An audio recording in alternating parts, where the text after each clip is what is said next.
세상의 모든 이론들이 이런 억측에서 일어나는데 여기 보면 62견이 나옵니다.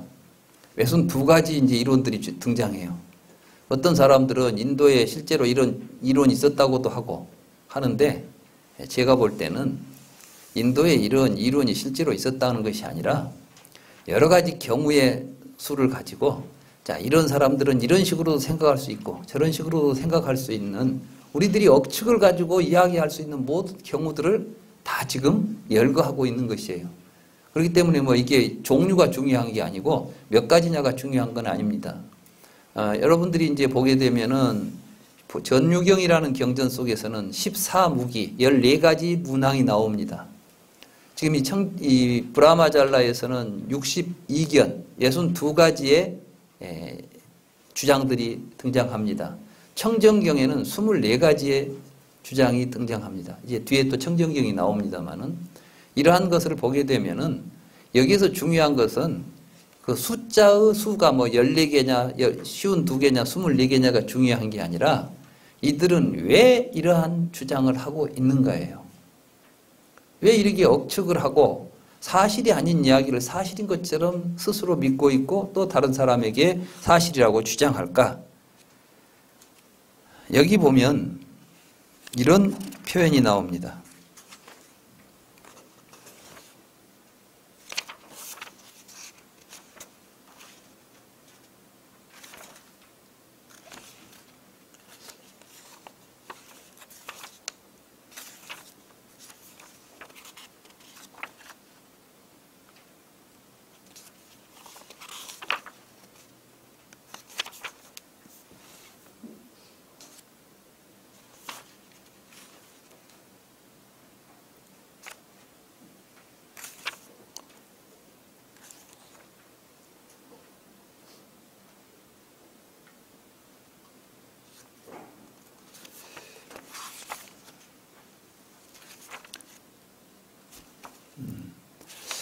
여기에 이제 이 견해들을 크게 두 가지로 구분을 하는데 하나는 무엇이냐면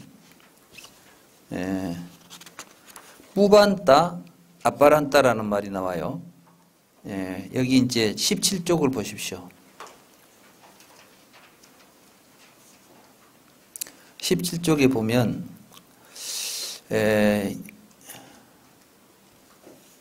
과거에 대하여 18가지 근거로서 이게 과거에 대하여 억측을 하는 자들이라고 되어 있죠.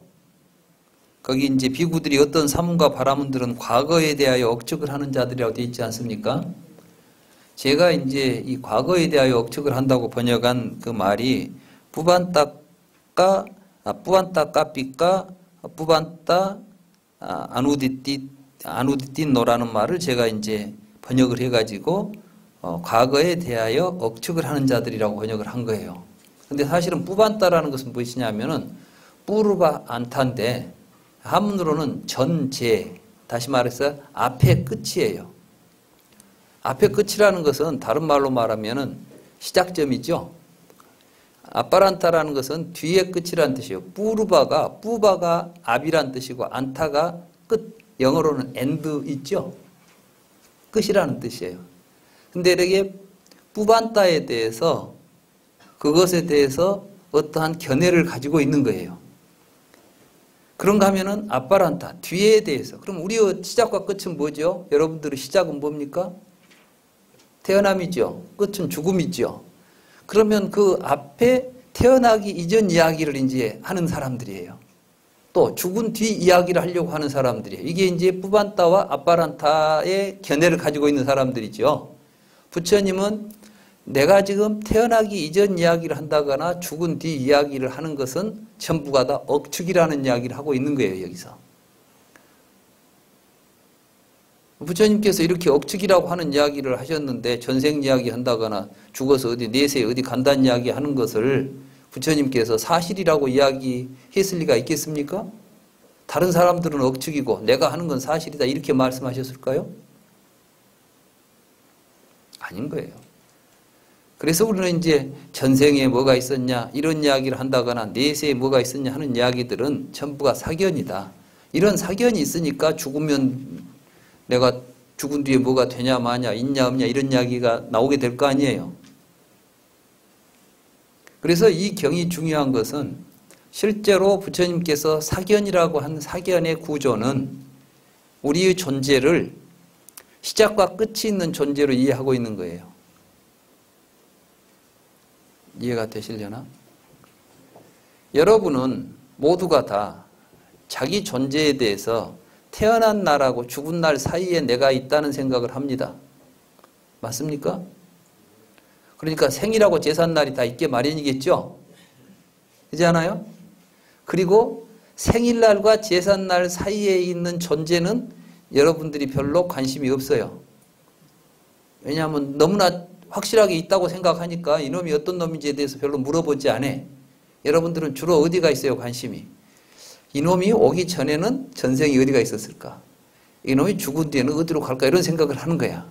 그러면 오고 가는 놈이 있다는 생각을 하잖아요. 오고 가는 놈이 어떤 놈이에요? 태어나서 죽을 때까지 있던 놈이죠. 그때 태어나서 죽을 때까지 있던 놈이 어떤 놈이에요? 여러분들은 몸이에요? 몸은 아닌 것 같아. 왜냐하면 죽어버리면 몸은 남아있거든. 그러니까 몸은 아닌 것 같아. 그래서 혼자 생각하는 것이 영혼이니 안에 있는 뭐 식이니 마음이니 이런 이야기를 하고 있는 거예요. 부처님은 바로 태어나서 죽을 때까지 있다고 하는 네 몸을 잘 살펴봐라. 이게 이제 불교 수행의 출발입니다. 이게 바로 사념처 가운데 신념처예요.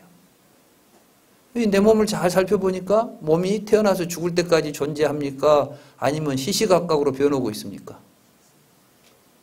여러분들은 몸은 지금 태어나서 죽을 때까지 한 몸입니까? 날마다 다른 몸입니까? 한 몸 같죠? 한 몸 같지만 한 몸이 아닌 거예요. 한 몸이 아닌 것을 정확하게 보는 것이 정견이에요. 여러분들은 몸은 계속해서 변하고 있어요. 그러니까 이제 오온을 무상하다고 보고 변한다고 보고 무아라고 보고 공이라고 보는 것이 정견이다 그랬죠. 바르게 관찰하라는 거예요. 그런 걸 이제 수행이라고 그래요. 그러니까 불교 수행을 너무 어렵게 생각해가지고 신비연대 쫓아다니면 끝도 갓도 없어요. 누가 진짜인지도 모르겠고. 그러나 가장 확실한 것은 지금 여기 살고 있는 나의 참모습을 보는 거예요. 내 몸은 여러분들이 생각했던 것처럼 존재하지 않는다는 사실을 알아야 돼요. 그러니까 그것을 나라고 해서도 안 된다는 사실도 알아야 돼요. 부처님은 자꾸 몸을 갖다가 몸은 너도 아니고 네 것도 아니고 네 소유물도 아니고 몸속에 네가 있는 것도 아니고 네 속에 몸이 들어있는 것도 아니다. 이런 이야기들을 경에 자주 하죠. 이제 초기경전 읽어보면 수도 없이 나온 이야기예요. 오온을 가지고 오온은 내가 아니다. 나 속에 오온이 들어있지도 않다. 오온 속에 내가 들어가 있지도 않다. 이런 이야기를 쭉 하고 있어요.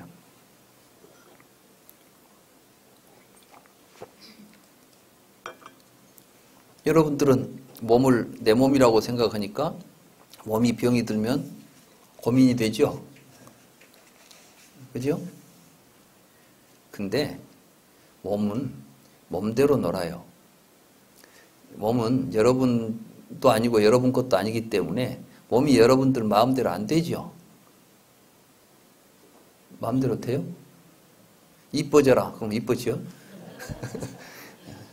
병들지 마라. 그러면 병 안 듭니까? 아니에요. 그냥 몸은 몸대로 가는 거야. 근데 그걸 나라고 잡고 있을 때 문제가 생기는 거예요. 수요일 날 제가 울산에 가서 강의를 하고 왔어요. 지금 이번 주만 해도 강의가 많습니다. 지금. 근데 거기 이제 스님이 보니까 굉장히 공부를 많이 하셨더라고요. 근데 이제 뭐 어떻게 내 책을 읽어보고 내 또 동영상을 보고는 이번 불교대학 개강하는데 꼭 좀 부르고 싶어서 불렀다고 해서 오라고 그래서 이제 갔는데 당신 이야기를 하시더라고요. 자기가 이제 젊어서 26에 출가를 했다던가. 근데 위장이 좀 위가 안 좋았대요. 그래서 이제 항상 위가 안 좋으니까 항상 이제 신경을 많이 썼는데 근데 그 의사가 자꾸 신경 쓰지 말라고 그래요. 그래서 내가 자기는 출가해가지고 뭐 처자식도 없고 뭐 신경 쓸 일이 없는데 왜 나보고 자꾸 신경 쓰지 마라 하는 거. 처음에 이제 이렇게 생각했는데 어느 날 자기가 나는 위장이 안 좋다, 내 위장이 안 좋다는 생각 때문에 항상 뭘 먹을 때마다 이제 여기에 장에 좋은지 안 좋은지, 장에 좋다는 거 가려먹고 막 이런 식으로 이제 살았더라는 거예요. 그래서 아, 내가 이걸 붙잡고 있었구나. 여기다 신경 쓰고 있었구나. 그래서 신경 쓰지 말라는 이야기가, 의사가 신경 쓰지 말라는 이야기가, 아, 이런데 신경을 쓰니까 더 안 좋아진다는 이야기였구나.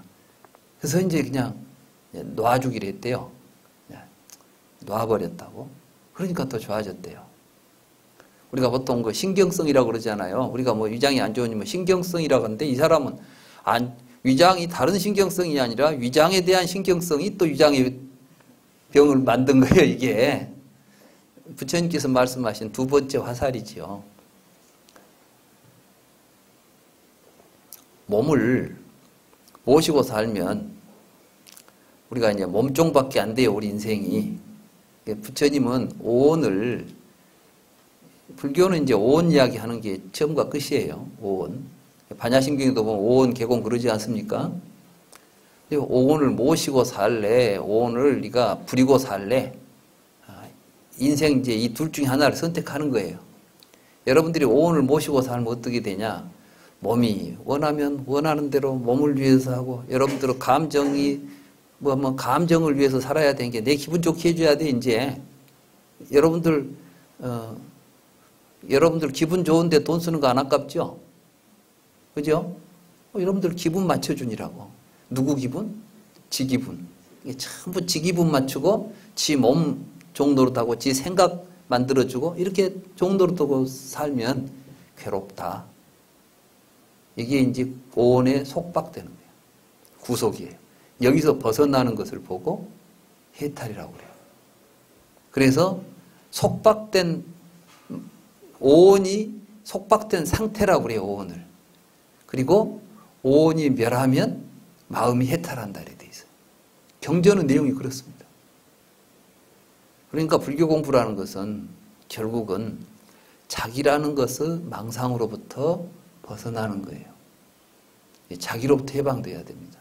우리는 자꾸 자기라는 헛된 망상 속에 사로잡혀서 몸, 마음 뭐 이런 것들을 갖다 지 것이라고 생각하고 그놈을 갖고 살라고 그래요. 근데 이제 이걸 여러분들이 저녁에 잠잘 때 여러분들은 몸을 붙잡고 있습니까? 놔주고 있습니까? 예? 잡을 수가 없잖아. 그래서 놔주면은 몸이 엄청 편해져요. 잠을 잘 자고 나면 몸이 편해요. 어때요? 항상 편하죠? 일상생활에서도 몸을 좀 놔주고 한번 살아보세요. 내 것이다고 붙잡지 말고. 우리가 방아차 간다는 말 있죠? 이게 탁 놓고 살면 몸이 가면 좀 피곤하면 피곤한 것 같구나. 너무 피곤한 것 같아서 좀 쉬게 해줘야 될 것 같으면 그래 조금 쉬어야 되겠구나. 이놈은 지금 계속 가다가는 이놈이 좀 사고가 나겠구나 싶으면 쉬어도 주고 그냥 살펴만 보면 되는 것이요. 근데 걱정을 하고 이놈을 어떻게 하지, 더 건강하게 해줘야지, 더 잘 먹여야지, 뭐 더 이쁘게 해줘야지 이렇게 붙잡고 있으면은 우리 인생을 거기에다 소비하게 된단 말씀이에요. 그래서 이제 우리들이 이런 억측 같은 걸 하게 되는 게 전부가 다 뭐냐면 나라는 놈을 붙잡고 있으니까 그 놈을 가지고 억측하는 거예요. 이놈은 내가 전생에는 있었냐 없었냐, 내세에는 어디로 가냐 마냐 이렇게 하는 거예요. 근데 실제로 그 놈이 있습니까 없습니까? 태어나서 죽을 때까지 있는 놈이 있어요 없어요? 그럼 태어나서 죽을 때까지 여러분들은 뭐가 있어요? 아무것도 없어요? 하나는 있어. 삶이 있어요. 삶. 어제도 살았고 오늘도 살았고 내일도 살아요. 근데 몸은 달라졌지만 삶이 계속 이어지고 있죠. 그러니까 중요한 건 뭐예요? 삶이에요. 그러니까 이제 불교는 지금 여기에서 내가 어떻게 하고 살 것이냐, 무엇을 하고 살 것이냐가 중요하지 무엇이 되고 무엇을 가질 것이냐가 중요한 게 아니란 말씀이에요. 그리고 삶은 어디에서 일어나요? 어제에 살 수 있어요, 없어요? 내일도 살 수 없고 어제도 살 수 없어. 언제만 살아? 지금 여기에서. 지금 여기에서 우리는 살고 있는 거야. 그러니까 삶이 나의 근본이에요. 이걸 보고 업이라고 그래요. 그래서 부처님께서는 업보는 있다. 지금 네가 삶을 살면 그 결과로서 항상 너는 업의 결과로서 절대 살았는데 삶의 결과가 없을 수가 없죠. 내가 살았는데 삶의 결과가 없었던 적이 있습니까? 현존은 항상 삶의 결과인 것이에요. 이건 부정할래야 부정할 수가 없어. 억측할 수도 없어. 있는 지금 여기에 있으니까. 바로 그 지점을 놓치지 않고 거기에서 충실히 살아가는 게 이게 이제 업보는 있으나 작지 않은 없다. 그러니까 이 삶을 잘 보는 사람은 삶이 건강하겠어요? 아니겠어요? 이 삶을 함부로 살아야 되겠어요? 바르게 잘 살아야 되겠어요? 지금 여기에서 이 삶이 바르게 잘 서 있는 사람이 행복하겠어요? 불행하겠어요?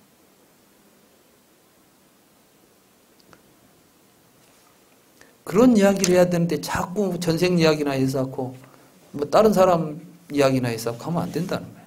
그래서 부처님께서는 이제 여러 가지 이론들이 크게 대별하면 하나는 그 이론의 출발은 뭐냐면 처음과 끝이 있다는 생각을 가지고 하는 것이죠. 처음과 끝 이야기가 나오니까 수년 전에 그 황우석 박사라는 분이 줄기세포 때문에 이제 아주 우리 대한민국 사람들을 엄청나게 행복하게 한번 했었죠. 줄기세포만 완성이 되면 대한민국이 세계에서 제일 부자가 되고 대한민국 국민들은 다 앉아서 막 거저 먹을 수 있을 것처럼 환상을 만들어 놨어요. 그때 이제 윤리적인 문제가 제기됐어요. 이 난자를 조작하는데, 그래서 다른 나라에서는 인간의 난자를 함부로 조작해서는 안 된다는 생명윤리 이런 게 이제 만들어져 있었는데 우리나라는 아직 그게 법적으로 안 만들어질 때였죠. 근데 이제 비로소 문제가 되기 시작하니까 그때 조계종 총무원에서 이제 저한테 인간 생명의 시작과 끝이라는 논문을 하나 써달라 하더라고요. 왜 그 논문이 필요하냐 했더니 보니까 난자는 생명이 아니다. 인간이 아니다. 이렇게 이제 결론이 나면 그 난자는 물건 취급해도 된다. 그걸 교리적으로 이제 입증이 되면 불교계의 불교 윤리를 가지고 황우석 박사의 연구에 힘을 실어줄 수 있다고 생각했던 것 같아요. 근데 이게 무슨 종교가 막 아마 황우석 씨가 기독교인이었다면 절대 불교계에서 그러지 않은 이야기를 안 했을 거야. 근데 또 이제 이분이 절에를 다닌다 하고 막 불교인이라고 많이 했잖아요. 그러니까 불교계에서 엄청 거기다가 이제 막 또 어떤 이야기까지 있었냐면은 황우석 씨를 모함하는 것은 기독교다. 그리고 가짜 뉴스까지 만들어졌었어요. 그래가지고 황우석 씨는 연구를 해야 되는데 그걸 못하게 하고 있다. 그래가지고 또 일부 어떤 또 이 신심이 깊은 분들은 모금을 해가지고 황우석 박사가 계속 연구를 하게 해야 된다고 막 지원도 하고 그랬다고. 우리들이 전부 이렇게 제대로 보는 게 아니라 아까 이 정견을 바른 것이길 잃어버리면은 진실을 볼 수가 없다고 그랬죠. 황우석 박사는 우리 편이니까 이제 진영 논리가 성립하는 거예요. 우리 편이 하는 것은 똥을 싸도 잘하는 거야.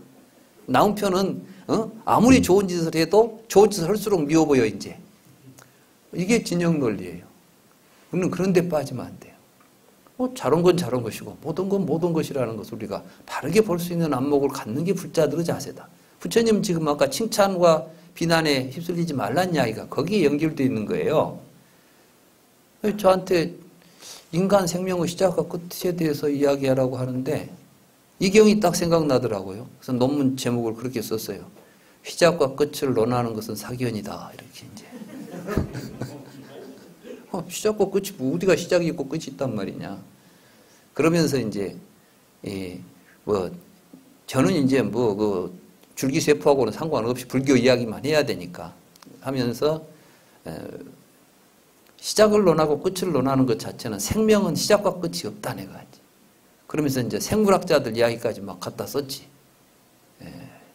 린 마굴리스라고 하는 생물학자는 생명은 죽음이 없다. 죽지 않는다라고 썼어요. 근데 생명에는 죽음이 없다는 말이 무슨 말이에요?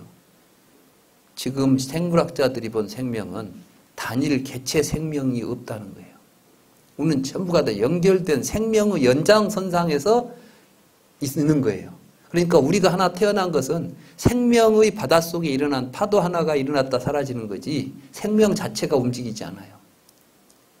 인간이 멸종해도 지구상에 생명은 남아요.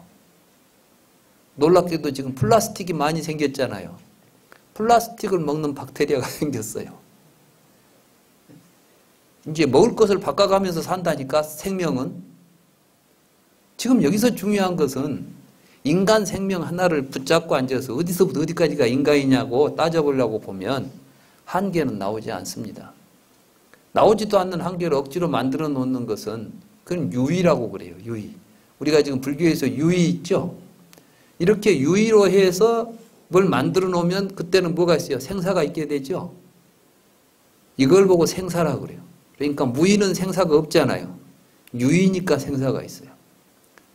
사실 이제 앞으로 우리가 공부할 내용들입니다. 오늘 여기서는 사견이 있다. 그 사견에 대해서 열애는 잘 안다. 그 정도 이야기가 진행되지만 앞으로 이제 불교 공부를 쭉 하게 되면 왜 본래 생사가 없는 것인지, 우리의 생명의 참모습은 어떤 것인지, 그러니까 우리는 거기에 의존해서 어떻게 살아야 할 것인지, 이런 내용들이 불경 속에 아주 명쾌하게 나타납니다. 다만 우리 눈이 어두워서 다 해놓은 이야기를 못 알아듣고 있는 것이 문제죠. 우리는 이제 그걸 같이 이해하기 위해서 지금 공부한 것입니다. 그래서 부처님께서는 현자만 이해할 수 없고 심오하고 보기 어렵고 깨닫기 어렵고 사변에서 벗어나고 훌륭한 진리가 있다는 것이에요. 그게 뭐냐? 29쪽으로 넘어오면 2-15가 있습니다.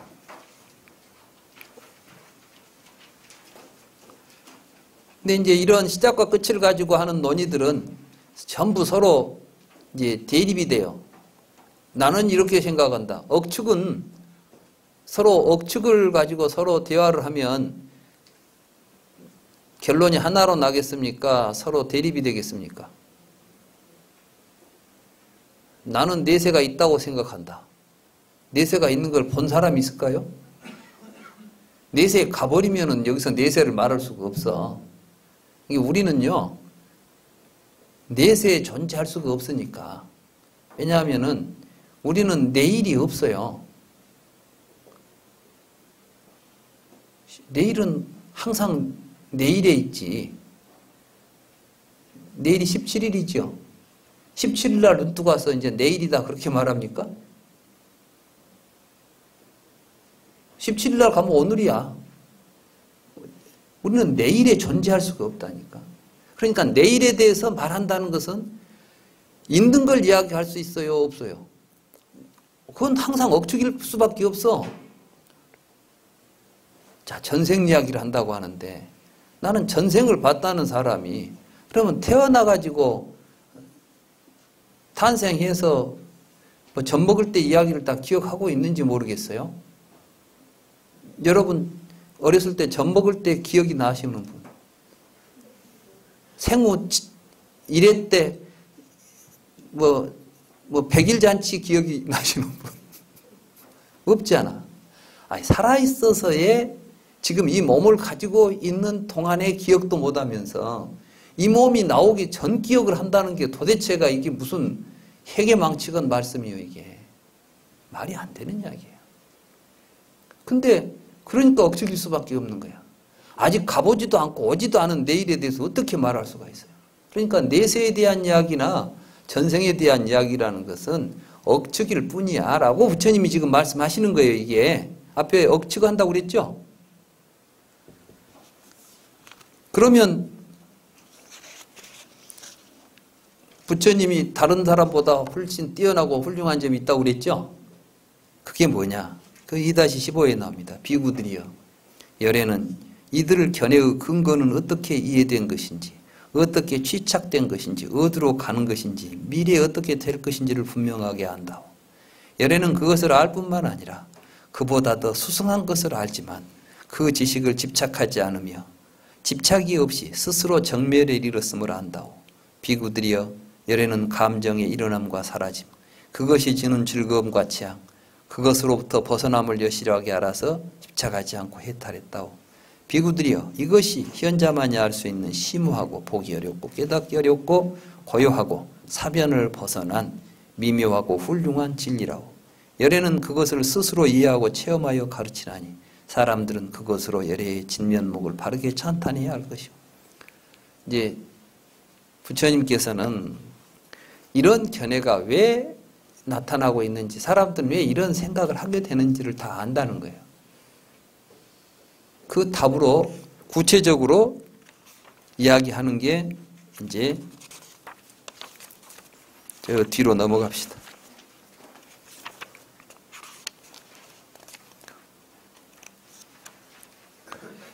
과거에 대하여 억측하는 자에 대해서도 마찬가지고 미래에 대해서 억측하는 자도 마찬가지예요.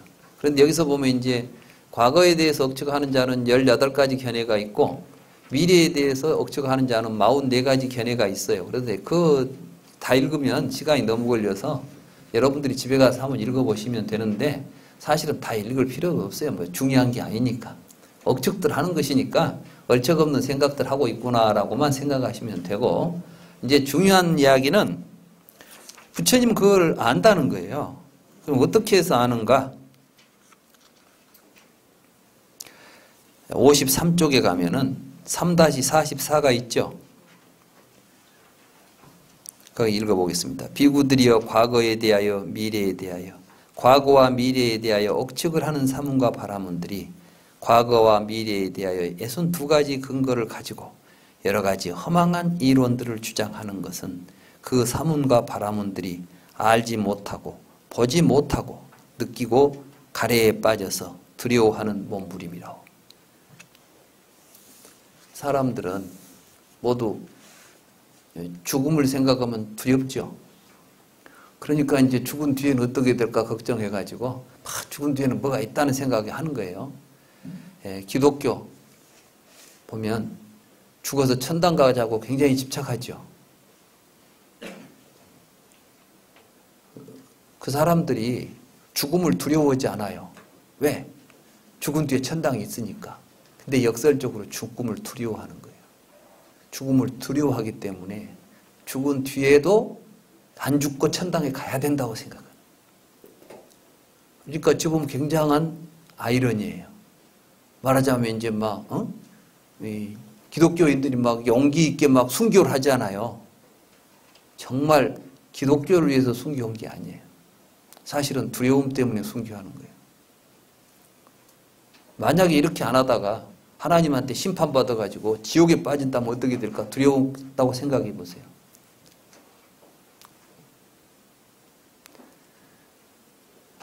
사실 부처님은 굉장히 이제 정확하게 진단을 하시는 거예요. 왜 우리는 자꾸 내세에 집착하는가? 두려움에 빠져 있기 때문이다. 그러니까 이제 우리 그 뭡니까? 반야심경에 무가에 무가이고 무의공포 이렇게 나오죠. 이무소득고 보리살타의 반야바라밀다 쭉 나오잖아요. 이게 무소득이라고 나오잖아요. 무소득이라는 게 뭐예요? 사실 지금 여기에서 충실해서 더 이상 얻고 새로울 것이 없다는 사실이에요. 그러니까 이제 반야심경에서 무소득이라는 것은 지금 여기에서 충만한 삶이에요.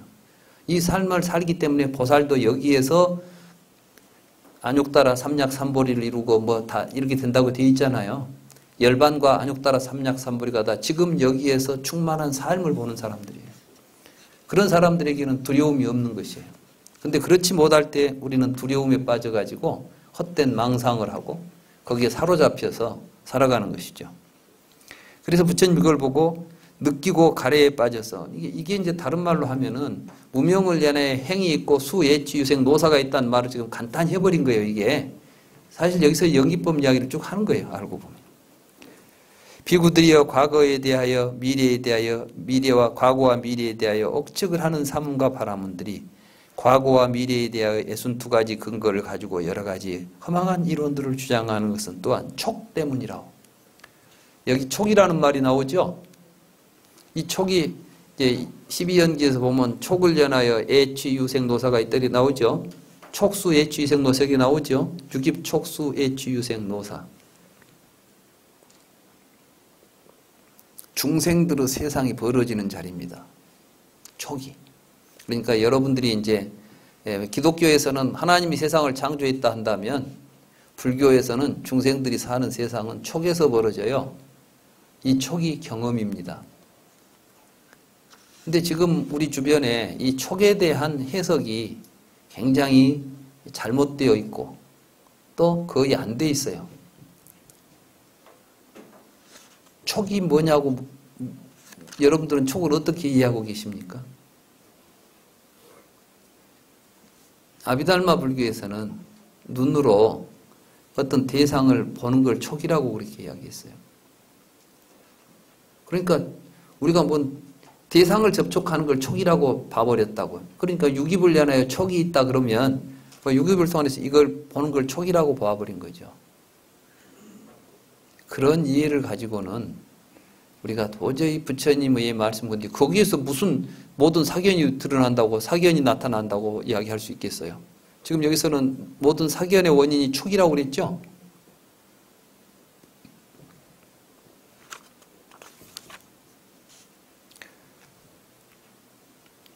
그래서 이제 이런 말씀을 하십니다.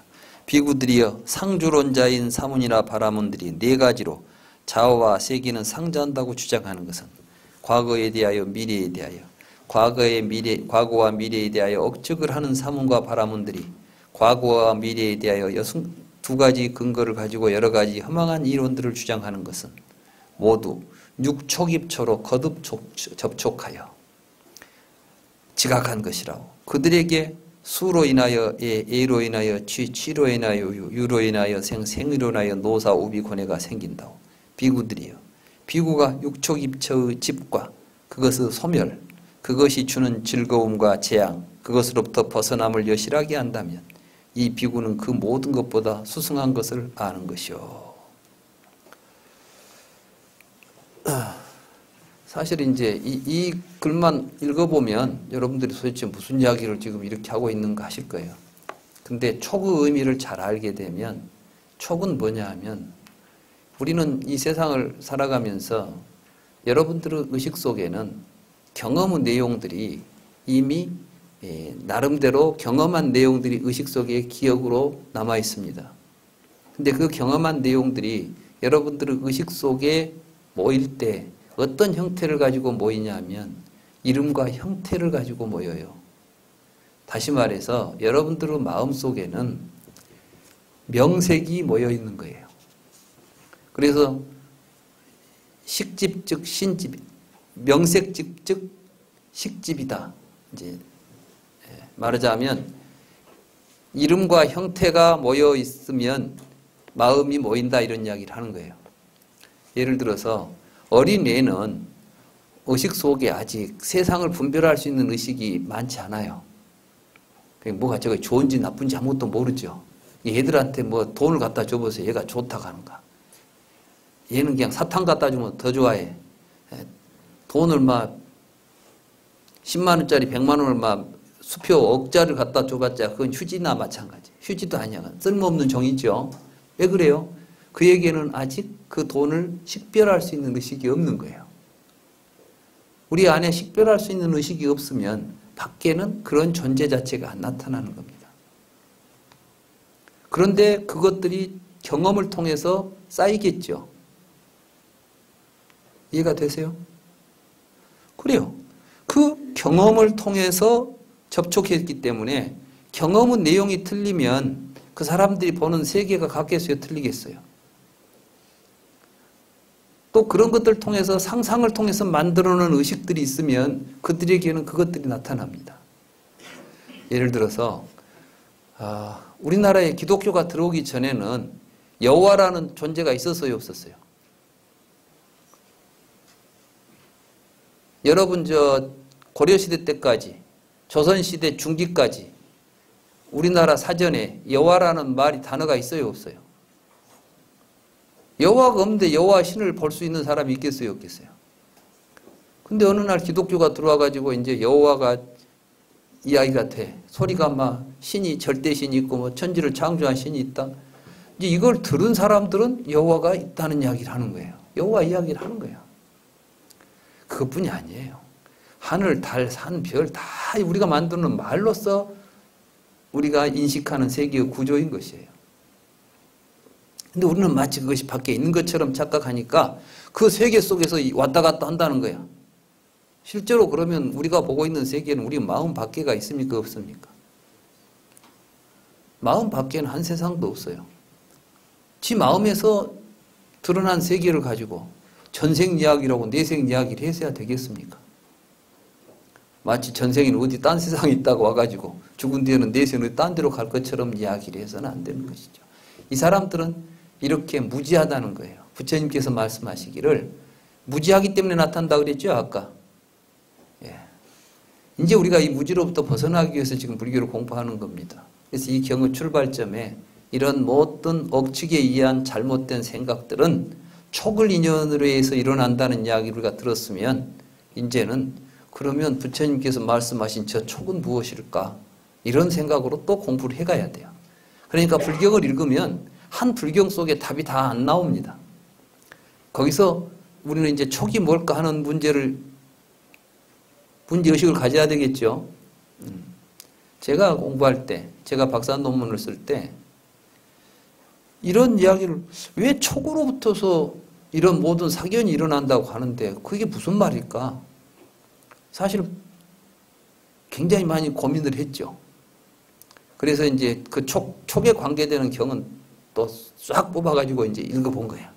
도대체 촉은 뭐길래 부처님이 촉에서 이런 사견이 나온다고 하는 거. 그럼 이제 뭐 촉 이야기가 나오는 경전들이 있을 거 아니에요. 그건 모두 갖다 놔두고 촉 이야기를 읽어봤더니 촉은 뭐 삼사 화합이 촉이다 할지 뭐 촉에 대한 이야기들이 또 수도 없이 많은 거예요, 경에. 그래서 이제 그런 이야기들을 종합해서 해보니까 이 말씀이 그래서 이 촉으로부터 실제로 모든 사견이 등장하는구나.